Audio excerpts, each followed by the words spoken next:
এ যেন নবীন প্রবীণদের এক মিলন মেলা। রাজনৈতিক ব্যক্তিবর্গ, সরকারি কর্মকর্তা, স্থানীয় সরকারের বিভিন্ন নির্বাচিত জনপ্রতিনিধি এবং স্থানীয় গণ্যমান্য ব্যক্তিসহ কয়েক হাজার লোকের সমাগমে কানায় কানায় পরিপূর্ণ পুরো এলাকা।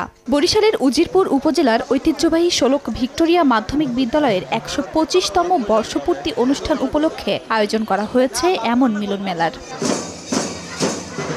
আয়োজনকে অধিক আনন্দঘন ও রঙিন করতে ছিল স্কাউট ও গার্লস গাইড দলের বিশেষ ডিসপ্লে। এছাড়া গান গেয়ে মঞ্চ মাতিয়েছেন জনপ্রিয় সঙ্গীতশিল্পী নাসির, কাজী শুভ, নিশি শ্রাবণী। প্রাক্তন শিক্ষার্থীরা জানান, দীর্ঘদিন পর হলেও বিদ্যালয়ের এমন আয়োজনে অংশ নিতে পেরে খুশি তারা। বিদ্যালয়টি ঢাকা বিশ্ববিদ্যালয় সৃষ্টি হওয়ার পূর্বেই এটা সৃষ্টি হয়েছে। এটা একটা আমাদের আদর্শের শিক্ষা প্রতিষ্ঠান। এবারের আয়োজনটি বেশ জাঁকজমকপূর্ণভাবে হয়েছে। বিগত দিনে পড়াশোনা করছে, তারা তো স্কুল থেকে অনেকটা গ্যাপ হয়ে গেছে, কিন্তু আজকে বুঝতেছে আবার আমরা ছাত্র।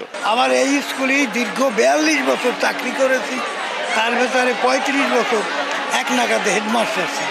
বড় ছোট সবাদের সাথে দেখা হয়েছে। এখানে এসে আমরা খুবই আনন্দিত এবং সবাইকে দেখে খুবই ভালো লাগছে। বিকাশে কম খরচে ক্যাশ আউটের লিমিট বেড়ে 50,000, প্রিয় এজেন্টও 2টা। অতিথিরা জানান, নবীন প্রবীণদের মিলন মেলা দেখে আনন্দিত তারা। আর দীর্ঘদিন পর সবার সহযোগিতায় এমন আয়োজন করতে পেরে খুশি আয়োজকরা। সবার পুনর্মিলন, একে অপরের কে কোন অবস্থানে আছে, কিভাবে আছে পর্যায়ে দেখা হয়। কিন্তু এখানে হলো যে এরকম একটা অনুষ্ঠান, এটা যদি 2-1 বছর পর বা প্রতি বছর করতে পারলে খুব ভালো হইতো। বিদ্যালয়ের 125 বছরে দেখা গেছে যে রাষ্ট্র ক্ষমতা সহ বিভিন্ন জায়গাতেই তারা সফলতার সাথে সমস্ত কিছু করেছে। 1887 সালে জুনিয়র স্কুল হিসেবে শোলক ভিক্টোরিয়া মাধ্যমিক বিদ্যালয়ের যাত্রা শুরু হয়। এর প্রকৃত বয়স 137 বছর। কলকাতা বিশ্ববিদ্যালয়ের তথ্যমতে জানা যায়, বিদ্যালয়টি থেকে শিক্ষার্থীরা প্রথম এন্ট্রান্স পরীক্ষায় অবতীর্ণ হন 1901 সালে। সে হিসেবে 1899 সালকে বিদ্যালয়টির মাধ্যমিক স্বীকৃতি লাভের বছর হিসেবে বিবেচনা করা হয়। পরবর্তীকালে 1899 সালকেই বিদ্যালয়ের প্রতিষ্ঠা সাল হিসেবে উল্লেখ করা হয়।